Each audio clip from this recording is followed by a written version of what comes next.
Viewers international breaking చూస్తున్నాం. Iran కొత్త army chief Ali షాద్మానీని కూడా ఇజ్రాయెల్ లేపేసింది. అలీ మూమెంట్స్ పై పక్కా సమాచారం అందుకున్న ఇజ్రాయెల్ సెంట్రల్ టెహ్రాన్లోని ఉండగా టార్గెట్ చేసి మరీ లేపేసింది. ఇరాన్ ఇజ్రాయెల్ యుద్ధం తీవ్రతరం అవుతున్న ఈ వేళ ఇరాన్ అధ్యక్షుడు ఖమేనీకి సన్నిహితుడుగా ఉన్నారు ఈ షాద్మానీ. ఇజ్రాయెల్ దళాలు ఇరాన్ను చావు దెబ్బ కొడుతున్నాయి.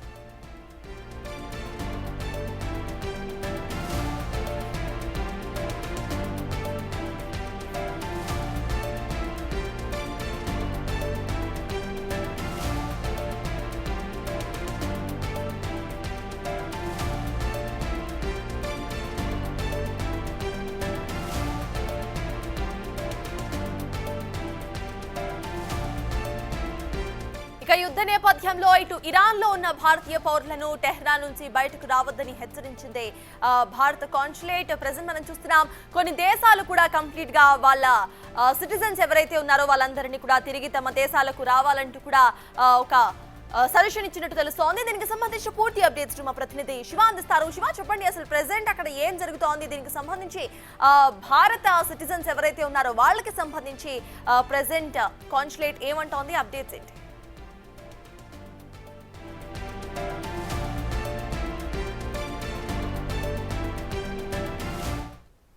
గత 5 రోజులు కూడా దాడులు, ప్రతిదాడులతో, డ్రోన్లు, మిసైల్స్ తో ఇద్దరు కూడా ఒకరిపై మరొకరు దాడులు చేసుకుంటున్నారు. దీని ద్వారా ఇద్దరికి కూడా తీవ్రమైన ప్రాణ ఆస్తి నష్టాలు కూడా జరుగుతూ ఉన్నాయి. ఈ నేపథ్యంలో ఇరాన్, ఇజ్రాయెల్ లో ఉన్న ఎవరైతే భారత్ సంబంధించి కానీ ఇతర దేశాలకు సంబంధించిన ప్రజలు కానీ విద్యార్థులు కానీ ఎవరైతే అక్కడ ఉంటూ ఉన్నారో వారందరూ కూడా తిరిగి వారి దేశాలకు తిరిగి రావాలంటూ కూడా ఇప్పటికే ఆ దేశాలు సూచనలు జారీ చేస్తే అక్కడ ఉన్న రాయబార కార్యాలయాలతో సంప్రదింపులు జరిపి వారందరితో చర్చించిన తర్వాత అక్కడి నుంచి అందరూ కూడా తిరిగి వచ్చేయాలంటూ కూడా అన్ని దేశాలు కూడా దేశాల ప్రజలకు, దేశాల పౌరులకు సూచనలు చేసిన పరిస్థితి కనిపిస్తుంది. భారత్ కూడా ఇటు భారత్ సంబంధించిన విదేశాంగ శాఖ అలాగే విదేశాంగ శాఖ కార్యదర్శి, మంత్రి అక్కడున్న భారతీయులతోనూ, భారతీయ విద్యార్థులు, అక్కడున్న భారత రాయబార కార్యాలయంతో ఎప్పటికప్పుడు సంప్రదింపులు జరుపుతున్నారు. అక్కడున్న ప్రజలందరూ కూడా తిరిగి స్వదేశానికి తిరిగి రావాలంటూ కూడా వారందరికీ కూడా ఒక అడ్వైజరీ కూడా జారీ చేసిన నేపథ్యంలో వారందరూ అక్కడి నుంచి ఢిల్లీకి రేపు రాబోతున్నారు. అంటే సురక్షితంగా అక్కడి నుంచి వేరే ప్రాంతానికి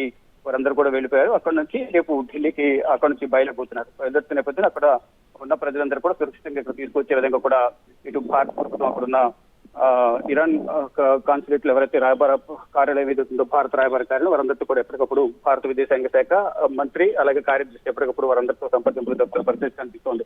ఎవరు కూడా అక్కడ ఉండొద్దు అంటూ కూడా ఆదేశాలు జారీ చేసిన నేపథ్యంలో మొత్తం 110 మంది ఇరాన్ నుండి ఆర్మేనియాకు అంటే సురక్షిత ప్రాంతానికి ముందు తరలించారు. ఇరాన్ ఏదైతే యుద్ధం కొనసాగుతుందో ఇరాన్ ప్రాంతం మెయిన్ ప్రాంతం నుంచి సురక్షిత ప్రాంతమైన ఆర్మేనియాకు వారందరినీ కూడా 110 మంది భారత విద్యార్థులు అక్కడికి తరలించారు. అక్కడ నుంచి రేపు ఒక విమానంలో 110 మంది విమానాలు కూడా ప్రత్యేక విమానంలో వారందరూ ఢిల్లీకి రేపు రానున్నారు.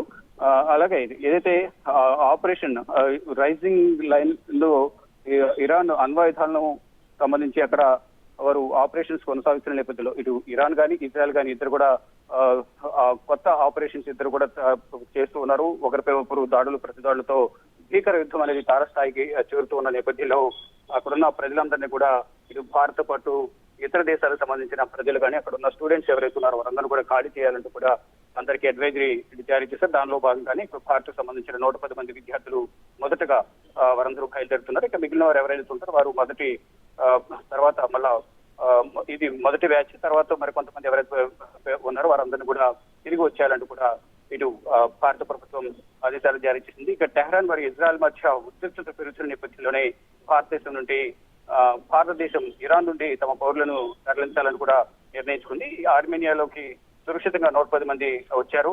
ఈ మొదటి బ్యాచ్ రేపు బయలుదేరిపోతుంది. రేపు బయలుదేరి ఢిల్లీకి చేరుకుంటారు. దీంతో పాటు దక్షిణ కొరియా కూడా అక్కడున్న ప్రజలను అలాగే అమెరికా ఇతర దేశాలన్నీ కూడా ప్రతి ఒక్కరు కూడా అక్కడున్న ప్రజలందరూ కూడా తిరిగి వచ్చేయాలంటూ కూడా ఆదేశాలు జారీ చేసే నేపథ్యంలో ఆయా దేశాల పౌరులందరూ కూడా ఒక్కొక్కరుగా ఢిల్లీకి, ఇటు భారత్ సంబంధించిన వారు ఢిల్లీకి, ఇతర దేశాల వారు వారి స్వస్థలాలకు తిరిగి వెళ్లేందుకు ఇప్పటికే వారంతా కూడా ప్రయత్నాలు చేస్తున్నారు. దానిలో భాగంగా ముందుగా ఏదైతే బాంబుల దాడి కానీ దాడుల ఏదైతే డ్రోన్స్, మిసైల్స్ దాడి ఏదైతే ఎక్కువగా కొనసాగుతుందో ఆయా ప్రాంతాల్లో లేకుండా సురక్షిత ప్రాంతాలకు తిరిగి వెళ్లేందుకు ముందుగా ప్రయత్నాలు చేస్తున్నారు. సురక్షిత ప్రాంతాలకు వెళ్ళిన తర్వాత అక్కడి నుంచి నేరుగా ఎయిర్పోర్ట్ కి స్థానికంగా ఉన్న అధికారుల సహకారంతో ఆ దేశాల రాయబార కార్యాలయాల ప్రతినిధుల సహకారంతో ఎయిర్పోర్ట్ కు వెళ్లి అక్కడి నుంచి సురక్షితంగా వారి దేశాలకు తిరిగి వెళ్లేందుకు అక్కడ రాయబార కార్యాలయాలు ప్రయత్నాలు చేస్తున్నాయి. దాంతో పాటుగా ఇటు భారత్ కూడా ఎప్పటికప్పుడు అక్కడ ఉన్న ప్రజల యోగక్షేమాలను ఉన్న రాయబార కార్యాలయం ద్వారా తెలుసుకుంటూ ఉన్నారు. ఇక ఇరు దేశాలు కూడా ఇటు నెతన్యాహు మరోవైపు ఇటు ఇజ్రాయెల్ ప్రధాని నెతన్యాహు గాని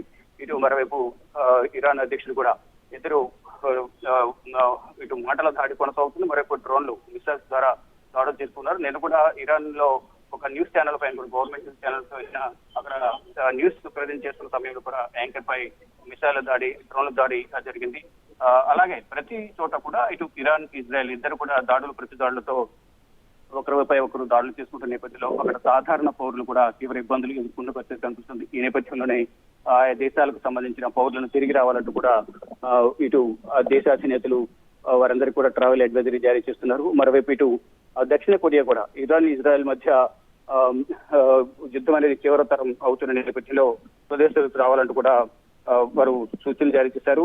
ఏదైతే ఇజ్రాయెల్ అలాగే ఇరాన్ మధ్య సైనిక ఉద్రిక్తలు పెరుగుతున్న నేపథ్యంలో ఇరాన్ అంతటా కూడా ప్రత్యేక ట్రావెల్ అడ్వైజరీ కూడా జారీ చేసింది దక్షిణ కొరియా. ఇరాన్ లోని అన్ని ప్రాంతాలకు ప్రయాణ సలహాలను లెవెల్ 3కి పెంచినట్లు కూడా విదేశాంగ శాఖ తెలియజేసింది.